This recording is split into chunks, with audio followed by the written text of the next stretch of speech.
everyone, and welcome to Bottom Line with Roni and Byron. We have a lot of news to get to you today. We're going to catch you up on some of the things that you may not be aware of.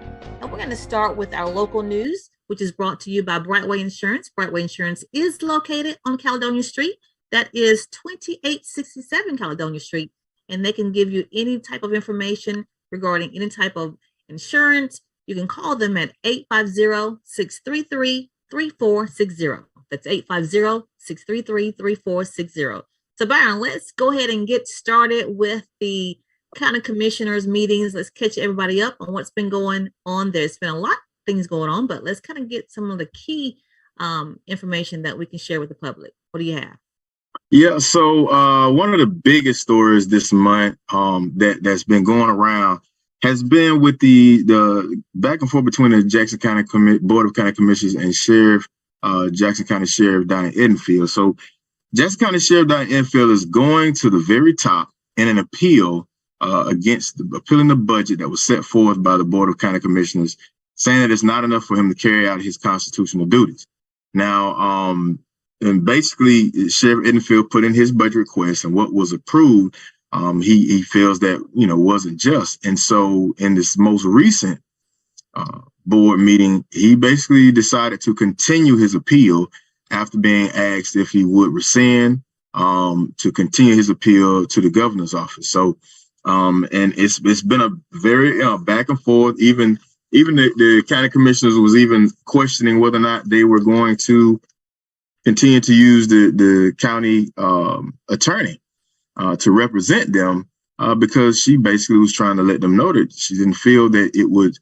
She didn't want to poor mouth talk to the state when, remember, those ARPA funds, we talked about that story a while back. Well, those ARPA funds, they decided to they unanimously voted to allocate those funds for discretionary funds when you've got the sheriff needing dollars. Now, I'm not, and please everybody forgive me, I'm not trying to talk as if I'm talking to anybody that doesn't know. I'm just relaying information. So budgets, the way budgets work, you put in basically you're putting in an anticipation of what you put in a request.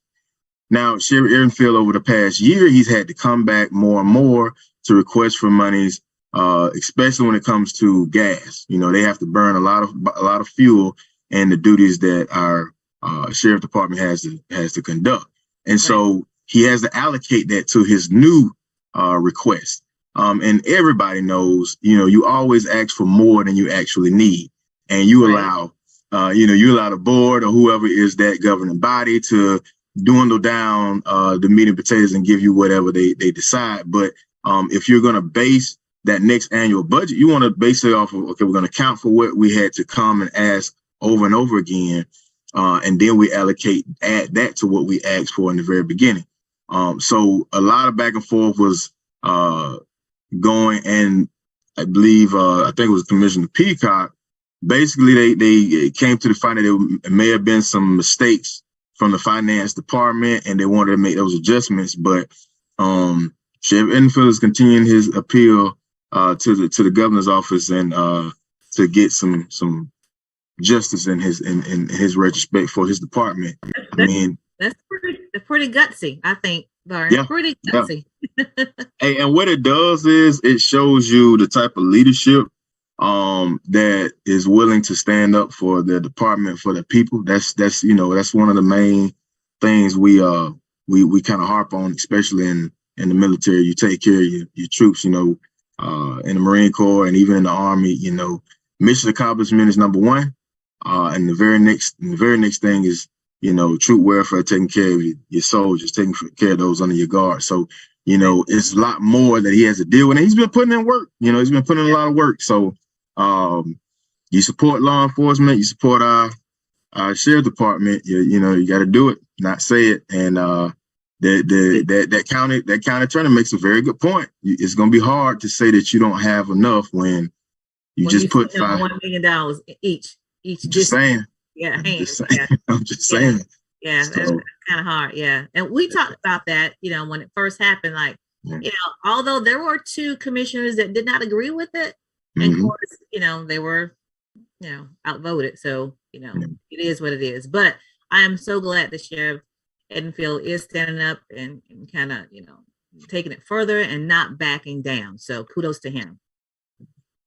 All right, I'm going to move on to our next story. I just kind of want to mention there are some new businesses that are popping up in Jackson County. There's a new bookstore, Byron. It's called A New Chapter Books and More, and it's located on Caledonia Street, 2863 to be exact, Caledonia Street, and it's a bookstore. I think you get coffee there as well. So make sure you check it out. The hours of operation seems to be on Fridays from 10 to 7 p.m. and then on Saturdays from 10 to 5 p.m. And I think that's because the owner, his name is Jay Player, born and raised in Grand Ridge. But I think he currently has a job and I think he's about to retire. So I would think that they're going to send those hours once that transition takes place. But again, a new bookstore in town. It's called, again, A New Chapter Books and More on Caledonia Street. So be sure to check it out. Also, another business, we all are aware of this, but Chick-fil-A had its groundbreaking ceremony on Monday. Oh boy. Yeah. So Chick-fil-A is coming. I think the projected time frame is, as far as opening, is January. But if you don't know, they're located at 2099 Florida, which is Highway 71. So if you go out there past Walmart, you're going to see what they're doing out there, groundbreaking and all the construction that's going on. So that's where Chick-fil-A is going to be. And they are very much so excited. The owner, her name is Grace Dampier. I pronounce it. So they are her and her husband, Kevin, they are the owners of Chick-fil-A. So looking forward to that, Byron. I love me some Chick-fil-A. Man, me too. So they're gonna get plenty of my business. I'll tell you that. Right. I just don't and ease them. Let's show them right. Let's keep it there. Let's keep that same customer service that we're used to. Exactly. Right. You feel me?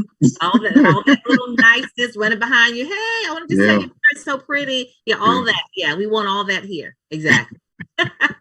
So that's it for Chick-fil-A. And then I want to move on to, there's another business coming up out there, Holiday Inn Express, right in the same area, Byron, on that, out there, the I-10 area where Chick-fil-A is going up. So on Tuesday, November 22nd, the Board of County Commissioners will vote on that. It's already passed the Planning and Development Committee. So the next step, which is formality, they go before the board and it gets, approved pretty much. So I'm sure to be go on to construction. Holiday Inn Express, another hotel going up out there. So that's it for that. And I just want to remind everyone that the Christmas parade is coming up.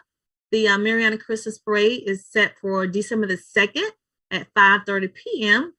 It always starts on, Daniel Street. So that's where it starts and goes down Lafayette Street and then it ends on Madison Street. So that's the Christmas Roni parade, because Roni's birthday is December 2nd. That's right. That's on my birthday. Exactly. So that's a collaboration. Yeah, I don't know if I'm being a parade or not, but I don't know. We'll see. But anyway, so if you are interested in being in the parade, you do have to sign up, and you can go to MarianaMainStreet.org website and fill out the paperwork or whatever online, and then pay your $25 entry fee, because there is an entry fee of $25. So just want people to know, get ready for the Christmas parade. So Byron, I think that's going to be it for our local news. Want to make sure everybody understands that our local and state news is brought to you by Brightway Insurance. Brightway Insurance is located here in Marietta on Caledonia Street. Give them a call at 850-633-3460, and they can, answer all your questions or whatever you may have regarding any type of insurance needs. What do you have next, Byron? So before I jump in, I just want to talk to everybody real quick about People's Funeral Home. Because we care, we're here when you need us. Long Granbury Funeral Services, Incorporated, doing business as People's Funeral Home, Mariana and Battle Mortuary, Panama City, offers services that is within the reach of all. So their caring staff is available 24/7.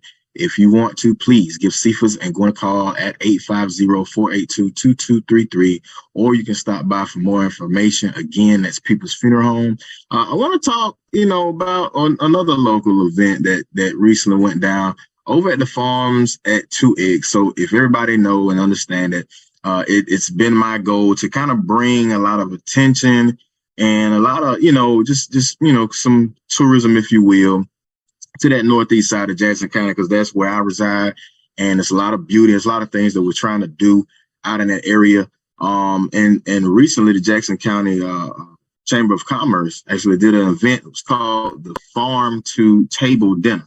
Host a lot of the majority of the local farms and local businesses. I did make it. Now, the kind of backtrack, I got my kids and all these different sports and activities. So I kind of got tied up. My youngest was in flag football, and they started at 6. It was from 6 to 8, I believe. It might have ended a little later, but I got there around about 7-ish. But shouts out to my baby boy, man. He got him his first touchdown. Shouts out to Bryson, man. Yeah, he had dirty pride. I was out there just cheering. Once he got to that corner, he was like Cook, from Florida State. Once he hit that corner, he was gone. Yeah. Yeah, man. And my kids know, I show out no matter who's around, from the kids. But yeah, so I got there and I actually saw a lot of friendly faces from back in the day and working in various businesses and organizations, and so it was cool. But it was a very good turnout, and it was something that kind of sparked my mindset, especially when it comes to tourism, especially when it comes to bringing people from outside of Jackson County. We have to come up with something to package a lot of this beauty that we have in this area, a lot of this attraction that we have, but it's also unique. It's none like anything else. It's not a beach. It's not that type of environment. It's a part of Florida that a lot of people don't really understand that exists here. In Northwest Florida, is kind of, when you hear that, for the most, Florida's been good at advertising itself as the beach spot, the vacation spot, but you typically think of, if it's not Pensacola, it's the beach, it's the bay. Right. And man, just being there kind of opened my eyes to something, and we need to, come up with a better way of packaging that, because we all have these seasonal activities, these seasonal festivals and things like that if someone was to come here, and they want to enjoy themselves, well, they want to have somewhere to stay, want to have somewhere to eat and something to do. And I think it could go in a real good direction. But that was a great turnout, and that was the spark of something that could really, kind of grow and continue to grow. It was a nice fundraiser. I had a great time. And that was a big thing for me. Also, they're doing a Christmas tree lighting in Tueg at the same farms December 3rd. And I'll be putting out that information as closer it gets. So the day after the parade, there's a lot of activities going on December 3rd, matter of fact. But most important, that Christmas tree lighting ceremony, it's pretty cool. It's real community driven. A lot of Christmas caroling. It gives you that, like, we're all together, we're all one feel, the way it's intended to be, and I think that'll be cool. So, and this is the other thing, everybody. We're changing the dynamic and the structure of the show, where we're keeping things local and we're keeping it short and sweet to you. So we just want to let you know. So if you're not going to get a lot of the national stuff anymore. We're keeping it more local and in our Northwest Florida region, and keeping you with that news. And we're keeping it once a month and giving you everything packaged in one, so that we can continue to do what we can do for you and our viewers, our most supportive viewers. So that's my message today, and that's about it for me. But before I leave, I want to talk again about our friends at People's Funeral Home. They are here when you need us. Long Granbury Funeral Service Incorporated, doing business as People's Funeral Home, Mariana and Battle Mortuary, Panama City. Services to reach everyone. The caring staff is available 24/7 or when the need arises. So please give Gwen or Cephas a call at 850-482-2233, or simply stop by for more information. And for Cephas, there's going to be the board members. They're having their swearing-in ceremony, I believe. I'll leave that to you then. So I want to just mention first, this past week, Jackson County School District did say goodbye to two of the outgoing board members, Diane Long, which represented District 1, and then Charlotte Gardner represented District 5. So they are saying goodbye, retiring, And that was held. And then, of course, on Tuesday, the 22nd, will be the installation of Mr. Cephas Granberry, who is the incoming school board member for District 1. And that event is Tuesday, November the 22nd at 1:30 p.m. So I want to make sure everybody, make sure everybody knows so you can go out and support Mr. Cephas Granberry. But again, I want to say congratulations to Ms. Diane Long. I mean, she did 4 years, and she was the first African American school board member in Jackson County. I'm going to say it again because I don't think people know that or people don't acknowledge it, but she was the first in 2018, the first school board member that was African American in Jackson County. So and for everybody, that's living history. I'm a big history buff, and this should be. I'm big on giving people the flowers, but I'm also big on our youth. You know, our youth needs to know this. There should be kids walking up to her, you know, saying that I had to study and memorize and be tested on this. You know, and for Charlotte Gardner, you know, great, you know, tenure of service. I have this person to thank her because she was very instrumental and very strategic with working with me as far as getting the Freedom Month resolution passed and drafted. And so I forgot to mention that this during Veterans Day week, I was able to go on our Veterans Day Freedom Month tour. So we worked it out where Veterans Day week with the principals seemed like it worked better to actually go on my tour to talk to the kids about Freedom Month and about Veterans Day and about how important it is, you know, to have pride in being American and being, you know, in this country. And so I went out. It was a very, very fun opportunity. Many kids stepped to me. They shook my hand. A lot of them expressed that they wanted to join the military. And I had to let them know, you know, I'm not here to make you sign up or anything like that. But, you know, if you decided to do it, it would definitely be one of the best decisions you make in your life. And it was just great to get out there and talk to them. And I look forward to it every year. You know, if I'm known in the community to these kids, if it's that guy that gets them pumped up and you know, saying grenade, boom, then cool. If it motivates them to step to a veteran and shake the hand, then, you know, I did my job. So, yeah, it was real cool. And working towards, there's been a change to the Emancipation Day Festival. We're going to do it in it's still going to be 2-day, but we're going to do a living history type end of the year field trip for all the schools. So it'll be more of a learning experience and more of activities where the kids can actually learn things and have fun and learn a lot of the fun traditions and a lot of the local history, as well as a lot of the state history regarding pre-emancipation and post-emancipation. And yeah, it was a very, very good message that I gave, kind of trying to give everyone a different point of view regarding Emancipation Day. Yes, it's a day of freedom, but it's also a day of unity because the nation was divided. And the nation, no matter what side of the aisle you were on when you fought, you could have went somewhere else, but you decided to stay and be unified. And so that's another date, another aspect to look at Emancipation Day. So it was cool. Yeah, I enjoyed it. So thank you to Ms. Gardner. Thank you to Ms. Long for their help helping me throughout this process. And I know they're going to enjoy themselves in their retirement. Yeah. So we best wishes to the both of them. So we're happy about that. So again, Cephas Granberry will be have his ceremony on November 22nd, which is Tuesday at 1:30 p.m. So if you're not doing anything, please be sure to attend. So Byron, let's move on. I do want to mention some sports in case you didn't know. I'll just kind of hit this real quick. You know, the district, or I should say state tournaments for volleyball took place, and Liberty County is the 1A champions.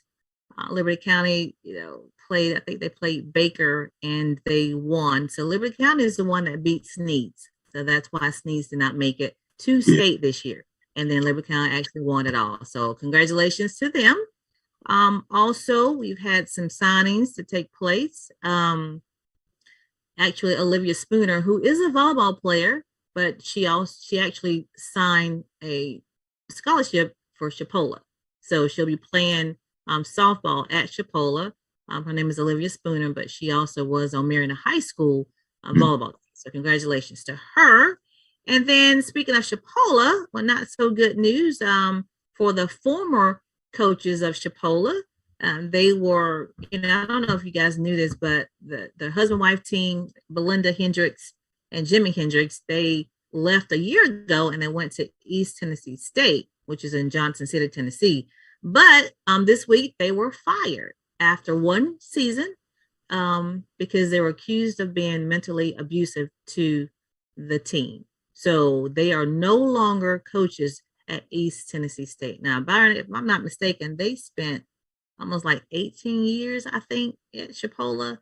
So in only 1 year at East Tennessee State.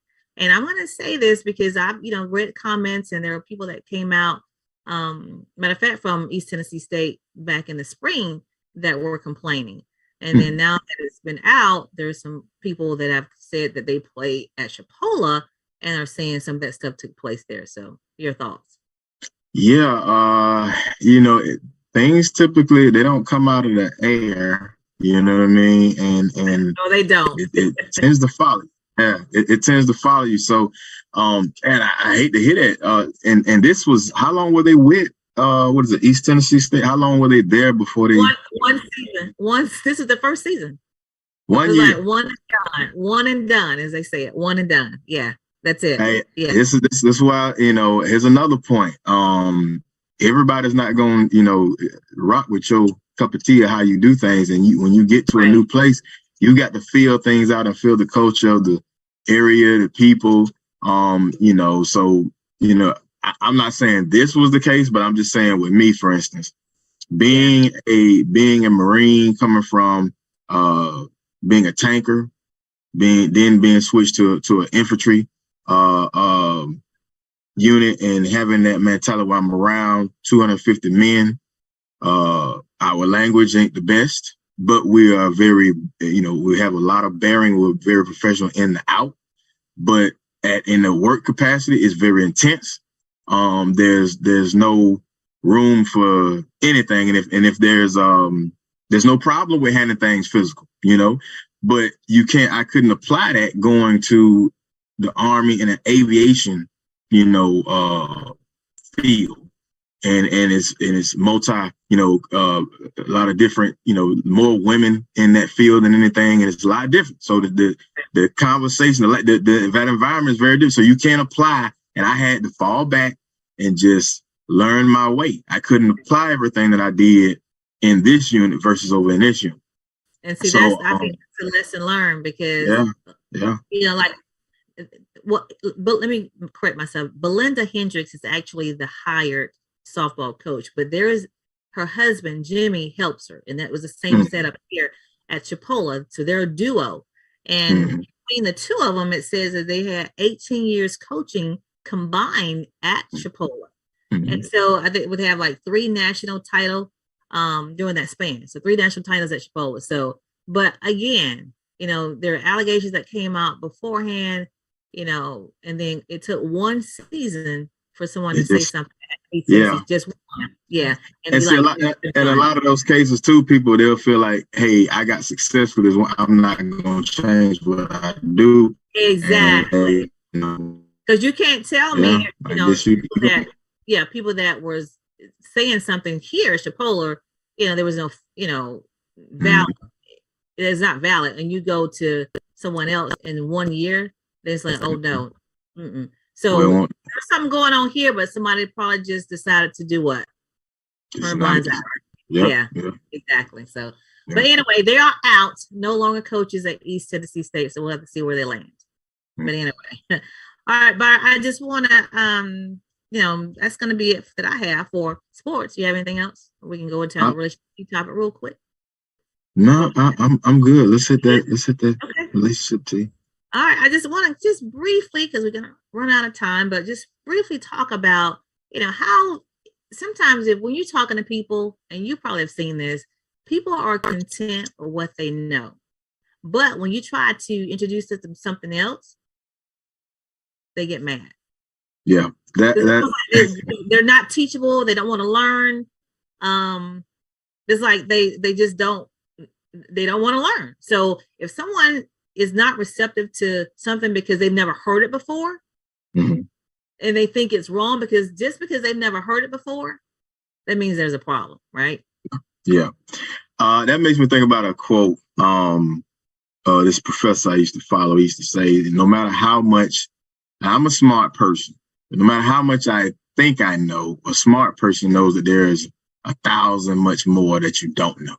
So right. there's a bit of humbleness when it comes to knowledge, and at the same time, if who you hang around, if you're not learning from them, then you might want to change your circle, because if you know better than you know more than the people in your circle, it's not benefiting, right. And you got to always continue to this. You're never going to know everything. So a person that kind of gets content with that, it kind of speaks on their character. And also, a lot of people like to impress you with how much they think they know. Mm-hmm. That's why a lot of folks use big words. But, the greatest teacher of all, even Jesus, when he walked the earth, was known for making the complex simple, So a lot of people, man, it's crazy how we could kind of get that ego can kind of eat away at you.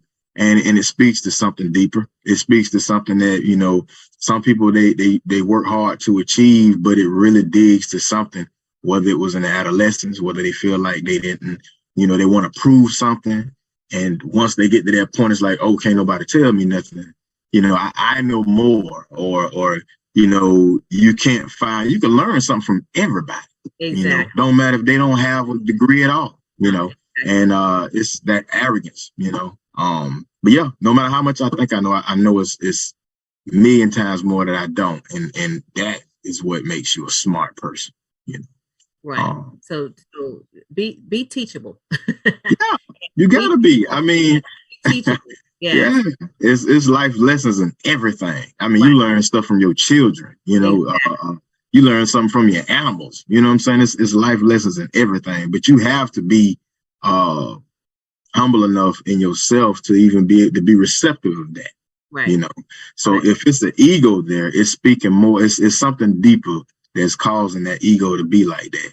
And it's been plenty of times I've been in a situation where people would, whether it was in a higher position of authority than me or what have you, and I could tell they would come off, just all at it, and I'm hold on, this what's going on right now ain't got nothing to do with me. Whatever you got going on, it's something, but it ain't got nothing to do with me. Now I'm not gonna be your punching bag, right? But you got to figure out where that's coming from, because I can clearly tell what's going on right now. Because I'm a strong believer. If I'm wrong, hey, light me up. I don't get to dictate, if I do something wrong, I don't get to dictate how to respond to it. So light me up. But right. if I've done nothing wrong and you just coming at me 1,000 miles, because you're mad because you trying to tell him something. Yeah. It's that's coming from something else. Deal with that. Yeah. Because you don't know who you're gonna run up on these days, Right. So man. So the point is, be teachable.